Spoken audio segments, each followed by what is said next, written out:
And I think, talk about forgiveness too, because I think, we talk about practicing ongoing forgiveness. How important is forgiveness in a marriage? It's huge. It's everything. I think if you and I didn't keep short accounts, we would constantly be mad at each other. I just had this conversation with a friend that you have to forgive immediately and just talk to the Lord and trust him that he's going to work this out.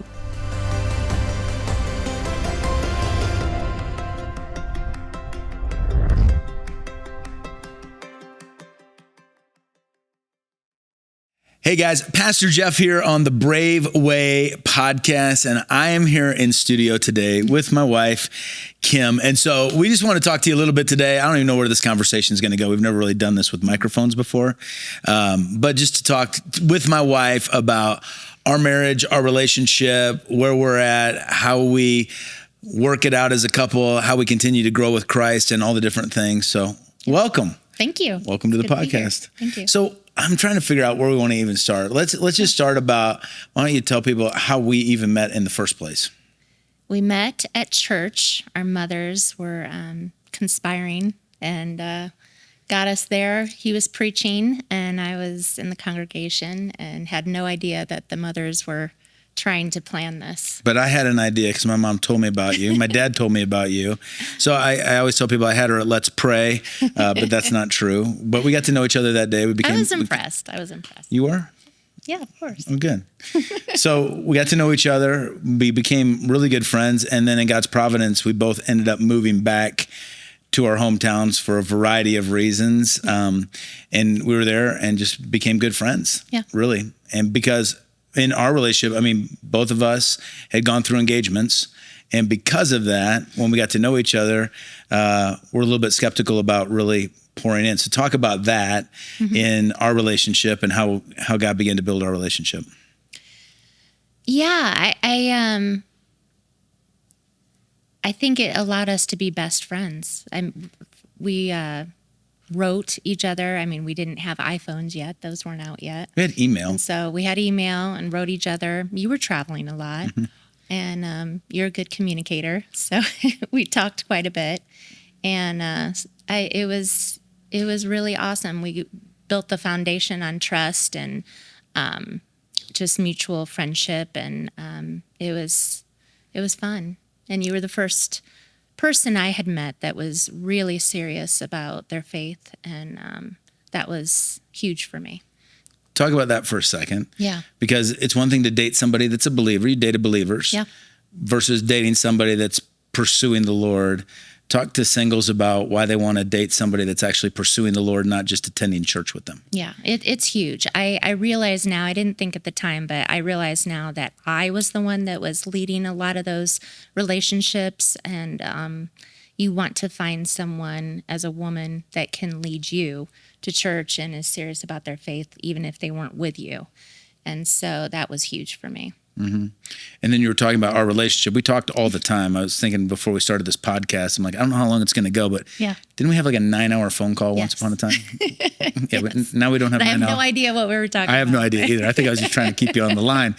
But so we ended up knowing each other for a couple of years. I got to know your family, you got to know my family. And as a matter of fact, even when we dated, we wanted to be honoring to the Lord when we dated. Yep. And so my younger brother, I think at the time was like 15. Yeah. And I remember if we went on dates, oftentimes we would take my brother on dates just so that we would keep everything above board, right? Yeah, absolutely. And talk a little bit too, because we ended up purchasing a house a month before we got married. Yeah. And then talk about how we settled that. Yeah. Because I was going to move in, or then you were going to move in, and talk about what we did to honor the Lord before we got married. Yeah. We both decided not to move in, even though we were paying for this house, because neither one of us moved in. Right. Because we wanted to stay pure before the Lord. And so we just didn't want to have any temptations. Yeah, because I was going to move in, and you're like, you can't move in, because if you move in, I'm going to come over there and visit you, and then we're just going to set ourselves up. And so being a single, you really have to go over, above, and beyond. Yeah. Thinking through what that's going to look like. So set yourself up to fail. Yeah. And so in our relationship, because we became friends first, it was unique in the way that God set up our relationship, because we got to a place where I remember telling you, I remember I was preaching up in the Chicago area, and I called you on my way home, and you said to me, I knew you were going to call me today. And I'm like, how did you know that? Do you remember what you said? Yeah. What'd you say? You always call me when you need encouragement. Yeah, that's what you said. You always call me when you need encouragement. I'm like, well, that's interesting.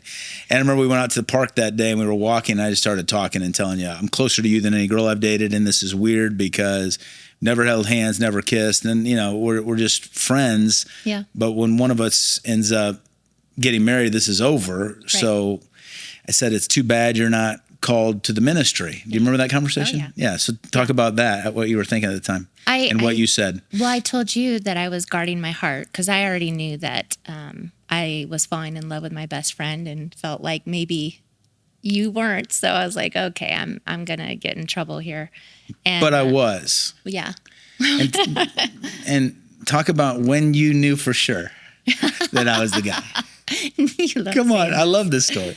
I had this list of things that I used to pray over. And I wanted a manly guy that first and foremost that loved the Lord. But I also wanted you to appreciate the arts and music. And one day you were singing love songs on the piano. And I'm like, uh-oh. That's when Went it was. home, told my mom, and she's like, you're in trouble. He said he plays the piano and he sings. Now, I don't do that for everybody. I don't do that here, but I did it for you. So anyway, I said, well, why? That day we were having the conversation, and I said, it's too bad you're not called to ministry, because I knew what the Lord had put on my heart. I knew where I was going. Yep. And you said, what makes you think I'm not? And I'm like, because you never talk about it. Right. And you said what? I was guarding my heart. Yeah, he said, I'm guarding my heart, and you haven't been intentional about pursuing me. I'm like, well, that's right. easy. So I think within 6 weeks after that conversation, we were engaged, which was really cool in God's providence because we had spent time. I knew your character. Yeah. I knew your family. We went to church together. We hung out together. We did all sorts of stuff. So I knew you, and God set it up that way for both of us to really build a friendship first. Right. So we got engaged in November. We ended up getting married in May. Yep. And I remember, you remember that whole thing too. Like, I really thought you were going to need my help planning the wedding, which I was significantly wrong about. And I was thinking about, remember when you were getting your dress? Yeah. Yeah. I was in India on a mission trip. Right. We were texting back and forth, and you were saying I was what? just having fun. I was having fun going with my friends, with your mom, my mom, just enjoying the time. And you were stressed out because I hadn't gotten the dress yet. And you're like, why can't you find it? And I said, well, I'm just kind of having fun with everybody. No, you didn't say you were having fun. You said it just takes a while. Yeah. That's what you said. Sometimes, yeah. And so I was on the phone with I was talking to my friend in India. I'm like, how long does it take? I'm like, I can find her address this weekend. We can get this thing. I was looking at clothes, and so every time you would go out, you would call me and you would be excited that you went looking for dresses, but you would never found the right dress. Right. And I was like, come on. I'm like, do you need me to go? And you're like, no, I don't need you at all. And then I remember the day you called me and told me you found the dress, and you sounded discouraged. And I'm like, but you found it? You're like, yeah. I'm like, you put money down? You said yes. And I said, then why are you so discouraged? And you said what? This is the last time I'll ever shop for a wedding dress, and it's been fun, and I've had fun with my mom and my friends, and yeah. And I was shocked. I'm like, you mean you enjoyed this thing? So, yeah. I was enjoying it, other than you being stressed out. Yeah. So anyway, we're getting ready to get married. We go through premarital counseling. When we did, we had friends of ours that were in the ministry that came to our premarital counseling, so that we had what we called advocates. So Bill and Stacy were with us. Bill would sit on my side, Stacy would sit on your side, and we'd talk about what we were going through. And then he'd read what I had said that week or done that week. He's like, oh yeah, I've done that. And oh, you did that. And all this kind of stuff. They were fun. Right. They were a lot of fun. Right. But honestly, premarital counseling was a breeze for us because we got married a little later in life. I had actually counseled people as a pastor. You had counseled your friends in your own wisdom. Right. And I think heading into marriage, both of us thought, it's not going to be that big of a deal. We finally get to be together with our best friend. It's going to be great. Right. And then we kind of came into a bit of a surprise. So what was it that from the time we were in premarital where we're nodding our heads saying, oh yeah, this is awesome that we got married? What made it difficult knowing that, hey, this is the same person I married, similar values, all those different things. What made early on in our marriage a challenge? I think for me, and you're probably going to be surprised with me saying this, I realized how selfish I was with my time. I didn't realize, when we got married, I was like, oh, I have to consider what you're doing and where you're going and, what you want for dinner and what, everything we did, I had to consider someone else. And that was new because both of us were used to blowing and going and doing our own thing. Yep. And for me, I was used to not communicating with someone all the time, and you're a great communicator, and you were wanting to communicate all the time. So Well, I think I had to learn that. Well, don't you think it boils down to how we both appreciate love, like how we feel loved? Like, Right. I like words of affirmation and acts of service. Right. So, like, if you're going to serve me and talk to me and tell me I'm great, I'm good. Yeah. And you're the opposite. That doesn't speak to you as much. I mean, for you, it's time, touch, gifts. I mean, and so we were kind of like two ships passing in the night. So I think even when we both felt like we were giving each other our best, Right. we didn't feel it. Right. Didn't feel appreciated. Didn't feel honored.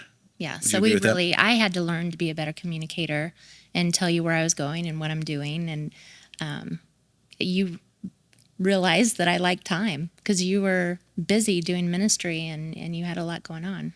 Yeah, so I remember early on when we travel, you often traveled with me. Yeah. But I remember once I was gone for like a week or more and was speaking every day, and I would call you and you'd be like, I'm praying for you and hope it goes well, and oh, you're doing so good. And so it felt very loving to me, even being gone from you. Right. And I remember I got home from that trip and you felt empty because you hadn't spent any time with me. But you were still blowing and going. You came home, but you weren't home. I didn't know how to shut off. You were still doing Yeah, ministry. And I thought you were going to stop and say hello for a few minutes. Spend time. I was waiting, and to have a date or talk to you in person. And I'm like, I thought we were good, right? So we had a lot of those, a lot of those. And so I think it's unmet expectation because you don't even realize, I don't think, what your values are until you get married. Yep. And I think for both of us, we were frustrated that it just wasn't working. Right. Because I think for both of us, in hindsight, obviously we were both trying, both loved each other, but it was very, very difficult to feel that connection. Like what we felt before we got married was like, oh, this is going to be incredible. Yeah. I think what we felt like emotionally, like immediately once we got married, not immediately, but after your honeymoon and after things start settling in, it was kind of like, this is hard. Yeah. Like I didn't feel like you really loved me, and I know you really didn't feel like I loved you and all that stuff, but I was trying. Right. And then let's talk too about personalities, because I have two sisters, mom grew up with, but they're very different temperament than you. So even the way that I would talk to my mom, that would be very loving to my mom, or what I learned would be loving to my sister, just didn't connect with you, right? Yeah. And your dad's an awesome guy, your brother's an awesome guy, but the way you connect with them is different than how you connect with me. So it's learning learning the individual. Yeah, yeah. And also we were best friends for a long time, but we never dated, which is a very big thing. I mean, it's different than friendship. We went from friends to marriage pretty quick. Absolutely. So talk about this, because we talk about it every time we do premarital. I talk about it from the pulpit. Talk about oneness. Yeah. And why oneness is so important. That when you get married, it's not just two individuals and we're trying to work this out. God sees us as one. That's right. How did your understanding of oneness grow, and how did it help you in navigating when things weren't always great? I think we both, at first, were so used to our lives and what we had going on and what God was calling us to individually. And it took time to realize, oh, we're one, and we need to do this together, and we need to communicate. And but it worked and was so much better when we actually did. Mm-hmm. So. And I think for me, because of my temperament, and especially early on wanting to debate you, and that's how I learn, is verbally processing all this, and you don't like that, is like even like winning an argument, it felt miserable for me. Yeah. Because if I won an argument, but I look at your eyes and they're going down, and you just feel depleted, and it's like, well, that's no good. And so I think even some of our efforts in wanting to, and when we started thinking about oneness, it was different. So I remember I called Bill. Well, it's also getting to know each other too, because you're a coach, that's who you are. And it was just learning that you weren't trying to diminish what I had to say, or you weren't trying to, give me your thoughts and not care about mine. It was just more, you love to coach, and that's just who you are. And now I understand that. I understand who you are. But when we first got married. But wouldn't you say I try to coach less now than I did when we first got married? Yeah, but when you do, I understand. That's who you are. Okay, fair enough. That's honest. So I remember when we were going through some of the stuff, I remember I called Bill, and Bill Allison was the guy that, sat next to me. And I remember I called him one day just to tell him what was going on with you, like something, I don't even know what it was. And he wasn't listening. Right. And I was just like, no. I'm like, Bill, he started talking about me. And I'm like, no. I'm like, you don't understand. Like, sure. Yeah. And he's like, no, you don't get it. It doesn't matter what she said or what she did. I'm talking to you, and here's what you're called to do. You're called to love her. And I'm like, I don't like this guy anymore because, he's not taking my side. And I think that's what oneness is all about. There's not a side. That's right. That you fight for this. That's right. And I think, through our headaches, heartaches, different things that we went through, when we got to a place where it was like, okay, I'm fighting for this, because if this is good, we'll navigate this other stuff. Right. Then it was different. So talk a little bit about like how we argue now in terms of duration, time, and way versus how we would have argued our first year. Back to oneness, the best way that we figured that out was by prayer. And I was on my knees praying for you and asking the Lord to change my heart and show me what I needed to do rather than how he needed to fix you, and vice versa. Yeah. And as in the Lord's providence, that's what I was doing too. Right. Because I was realizing, Lord, if this isn't going to work, it can't be because of me. You got to change me. That's right. And we were both unknowingly praying that for and with each other. Yep. So, but let's talk about prayer, and then we'll talk about how we argue. So talk about prayer. How important is praying together in a marriage? Well, it's huge. I mean, because you and I both crave our time with the Lord and are sincere in our prayers. And so when we talk to the Lord, we're waiting for an answer. We're ready, and we're open-hearted to whatever he has to say. And so that's huge, because it's a very vulnerable time. And I really get to hear your heart, and you get to hear mine. Yep. And we've done it praying like by our bed, down on our knees. As long as you're not praying, fix him, and you're being sincere, right, saying, Lord, show me what I need. All right, so I've been trying to interject how our arguments or fighting is different now from what it was like our first year of marriage. Right. What's the difference? Well, I was just thinking about this. I think I loved you so much, and it hurt my heart whenever you were upset, and you like to communicate, and you want to really go after the topic so we can fix it and move on. And for me, I think I was hurt, for one, that we were even having an argument. And also, I'm a processor, so I'm quiet because I'm sitting there internalizing and thinking about how I feel and, what I want to say. Yeah, and we've talked to a lot of couples, and usually one is Which was a turnoff to you, that I was so quiet. Yeah. So I think we talked to couples, and some are like, let's deal with this and let's get it done. Let's get it done now, and so we can move on. Yeah. And others are like, I'm processing even why I'm feeling this way, and I need maybe give me 24 hours and come back. So I remember there was one time early in our marriage, we got into a heated discussion, don't even know what it would be about, and knowing you now, I mean, you'd had enough because it was overwhelming to you. Because like for me, like a level 4 conversation out of 10 felt like I was screaming at you. To me, I was just having a more intense discussion, right? And I remember you turned around and walked away, which in my world as an athlete, coach, whatever, to turn your back on somebody, it would be like giving like 2 middle fingers. That's how I felt. It was like, you got to be kidding me. I can't believe we're here. Well, and for me, I had nothing godly to say, so I was thinking, okay, this might be the best way to handle this. Yeah, and so talk about that, because I think for me, I was like, I had to get it done then. And for you, it's like, I don't even want to have an argument.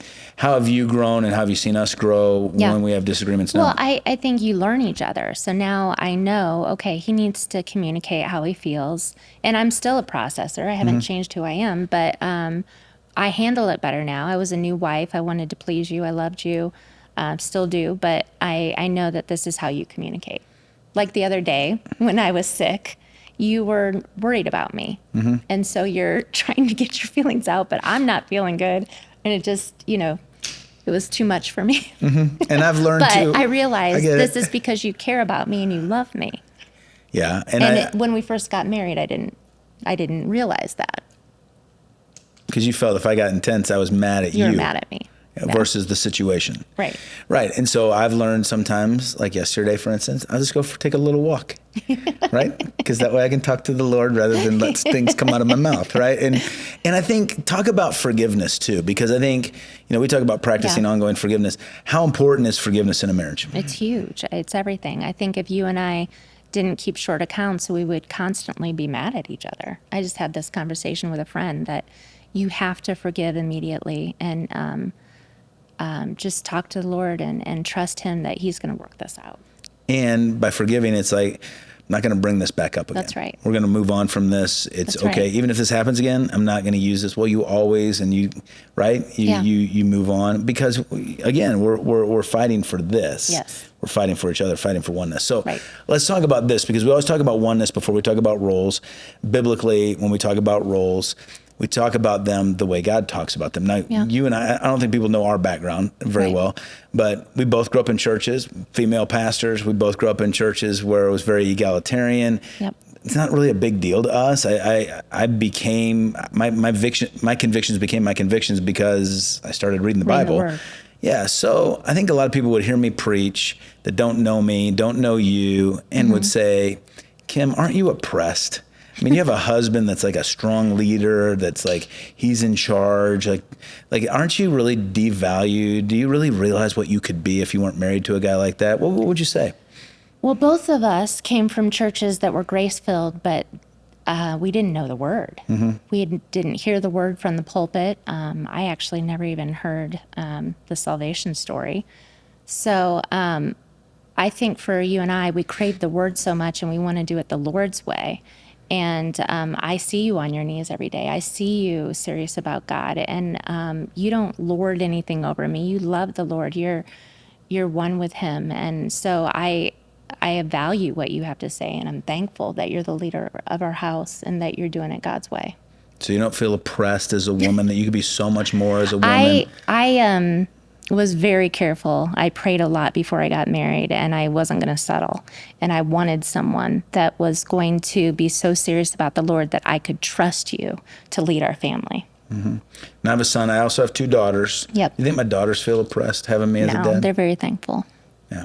Yeah, if they were here, they would say that they're very thankful that you do things the Lord's way and that you listen to them and you love them and you're not a boss over them. Correct. I mean, I want you to be the fullness of everything God wants you to be, and I want them to be, right? I mean, that's what being a godly man is. And I try to say that, but people don't get to be in our home and watch it. That's right. But I just wanted you to speak to that because I think sometimes people would say, well, Kim's quiet. She probably just listens to everything Jeff says and doesn't have an opinion.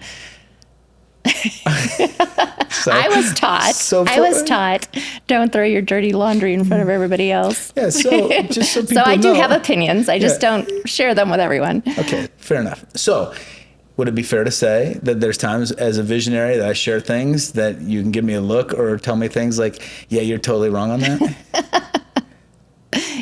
Yes, that has happened. That's happened many times. Yeah. And what I've learned over time is when you're sharing those things with me, in the same way, it's because you love me. Right. And God's given you insight and intuition into seeing things that I can't see. And I think that's what oneness creates, is you start realizing that instead of trying, like I did, I think the biggest mistake I made is without knowing it, I wanted you to become more like me, like become more verbal, like become more, intense, become more this way, rather than just appreciating who you are, and vice versa, right? Yeah. Like, for me, I was way too intense for you. It's like, calm down, let's just, and I think for both of us, when you appreciate me and I appreciate you, that's when our oneness is really good, right? That's right. And when we both feel valued and we're fighting for each other, then a lot of things can happen because you don't get to pick all the stuff that's going to happen, whether they're health issues with kids, issues with finances. I mean, we continue to cycle through all of those things. And by God's grace, we continue to preference each other. So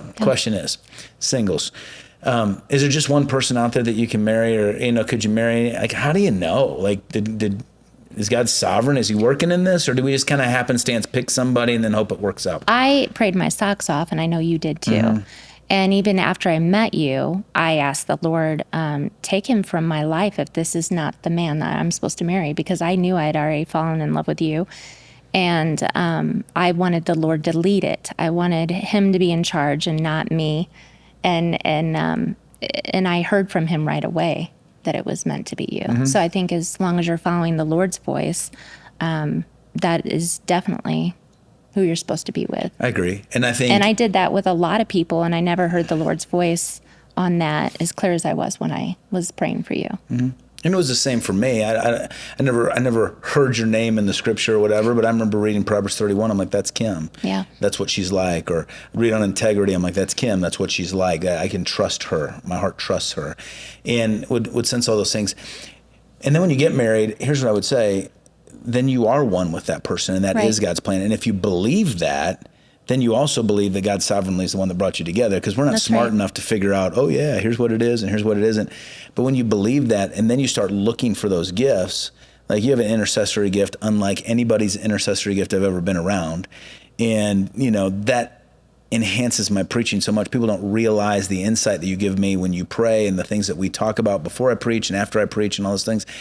And that's why I bring you up on the platform. Like, I want everybody to know that we're one. Like, this is our ministry, even though I'm usually the one that's doing the speaking, that we're doing things together all the time behind the scenes.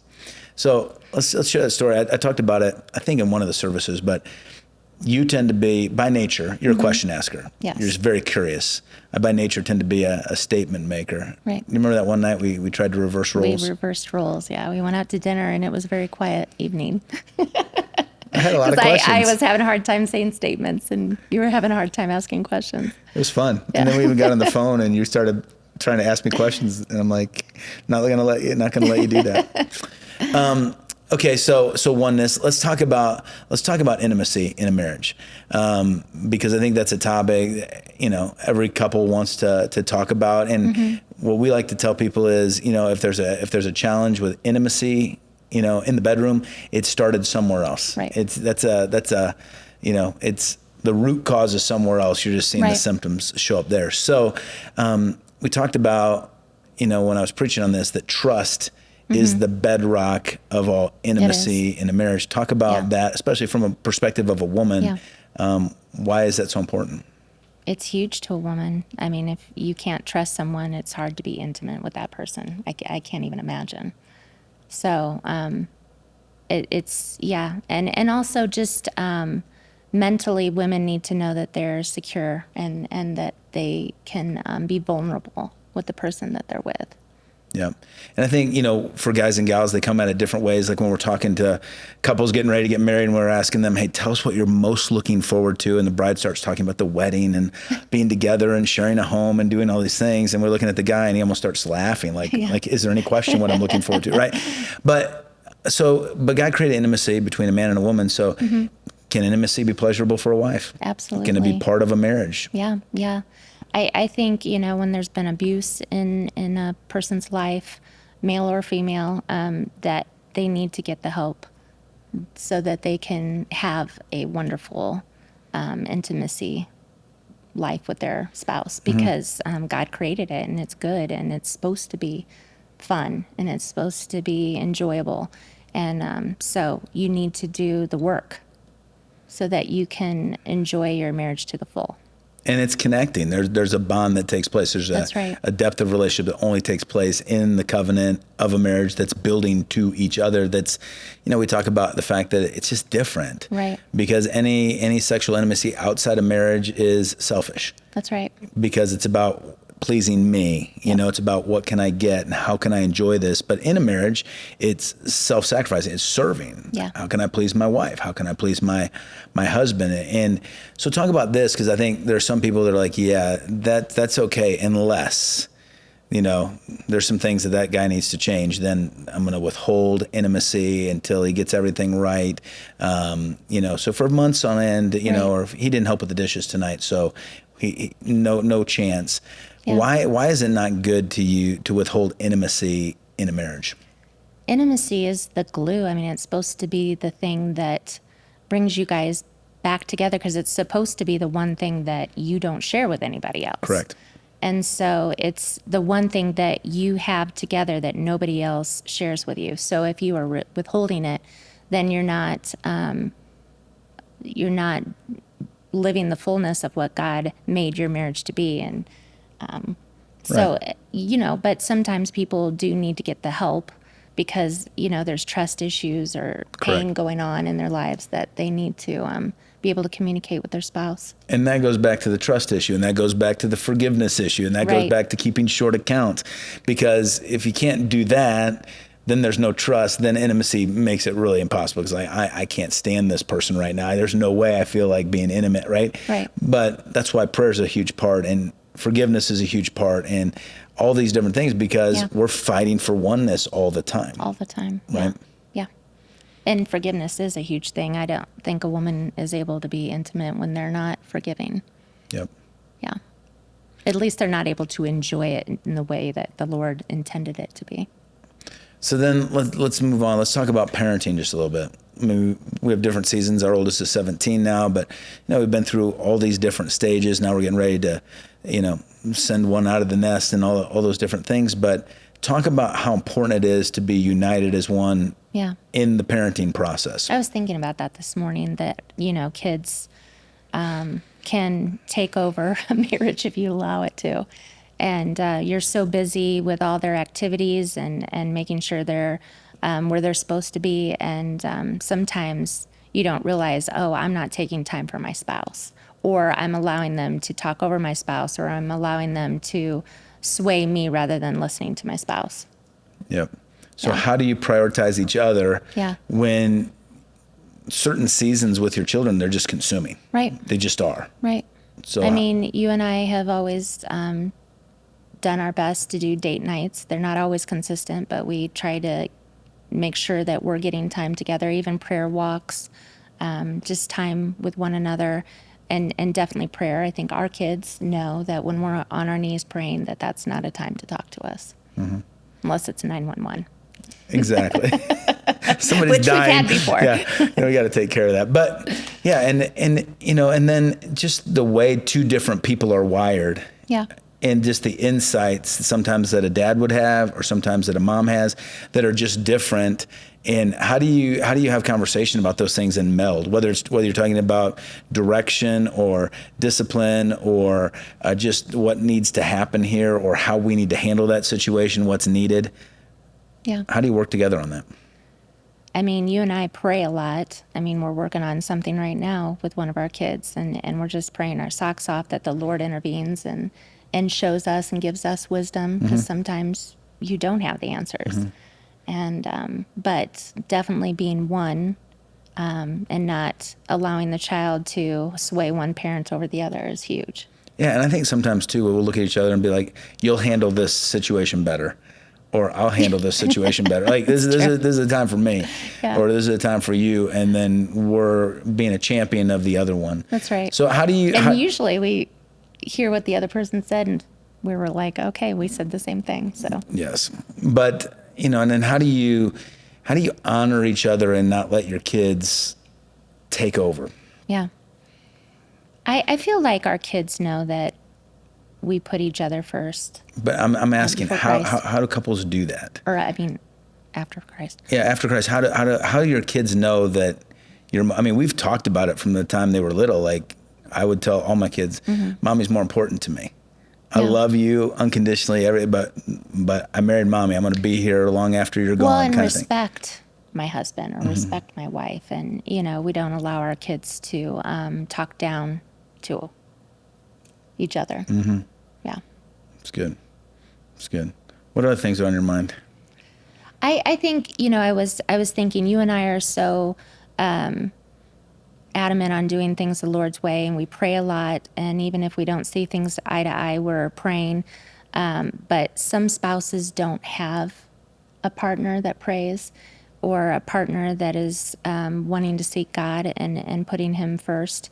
And so I think it's so important sometimes to have a biblical counselor to just be that voice, because sometimes you can hear it from someone else rather than your spouse. Yeah, I think because the enemy's constantly lying. Right. The enemy's constantly lying. I don't know how many times in our marriage, when there's silence, when you're not communicating, when you're not spending time together, you start making assumptions about the other. That's right. That's just not true. Yeah. And the enemy loves that silence. So just consistently spending time together. We say it when it comes to, our first love, Jesus. it's spending time with him. I think when it comes to our spouses, it's spending time with our spouses. And we have different ways of replenishing our tanks, right? Yeah. I mean, for me, like I said, I'm a words of affirmation person. Tell me I did a good job, help me clean the house. Well, you should clean the house more than I do. But, whatever, just serve and I feel good. You're energized by simply me just turning off my phone and sitting with you. Yeah. I love Or us going out to dinner and just talking. time, right? Time. And I didn't even know that was a love language till we'd been married about 12 years. So, it's so different. And so it's learning each other. It's appreciating each other. It's valuing each other. I had a friend tell me one time, either date or go to counseling. Yeah. And so learning what fills each other's tank. Because I know if you and I just go out, like this last weekend we were out of town, we got to be together for 4 days. That refills your tank, just the fact that we're together all the time. Right. And then it lasts for a while. But I know it's kind of like helium being let out of a balloon a little bit. Now it's like, okay, it's not like, okay, we did that. Now let's just move on with our lives. It's how do I keep replenishing your tank? And you asked me the same questions. And so I think being able to talk about anything. So That's right. It kind of leads me to this other question. Talk about secrets. Oh, yeah. Secrets in a marriage. Yeah. Because I've heard some people say, oh, take that to the grave with you. You can't tell them that. Do you think we have any secrets in our marriage? No. I think that goes back to intimacy. I mean, if you have secrets, if you're withholding information, I don't even know how you can be intimate with that person or have a real relationship. I mean, it's a lie. It's fake. It's, if I don't trust you, I can't even have a relationship with you. Mm-hmm. Yeah, and I would say secrets are I'm purposely keeping something from you. It doesn't mean there's things you don't know. I'm sure there's things we don't know about each other. And there's things that are hard, but you have to say them because we're one. So honesty. Yeah. Yeah, I think we've learned that over time too. Yeah. Right? Because I think early on to say honest things for both of us felt hurtful. Right. Right. But when you're living with somebody, you get the up close and personal view. I know you better than you know yourself sometimes, and you know me better than I know myself sometimes. So I think early on to have somebody speaking truth into my life in ways that didn't feel comfortable was upsetting. Yeah.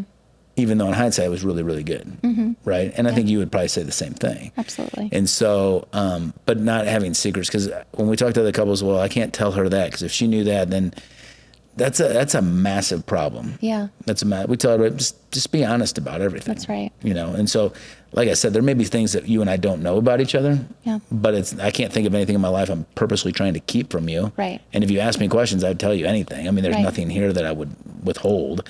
But I think it's really important for couples to have that level of honesty. And again, that's what builds trust. Yeah. That's what builds intimacy. That's what builds marriage. Oneness. That's what helps us forgive one another, because then we know, like, there's nothing here. I'm not going to get blindsided or surprised, or That's right. there's just there's a deep level of trust that's there. Right. I agree. Yeah. Yeah. It's been fun. It is. Thanks for coming in. This was fun. Let's do it We don't again. usually do this with microphones, but it's been fun. So this has been the Brave Way Podcast, episode 2, here with my wife. And we are so excited that you tuned in. We love you, love Brave. And until we see you next time, knows from our heart to yours that you are loved.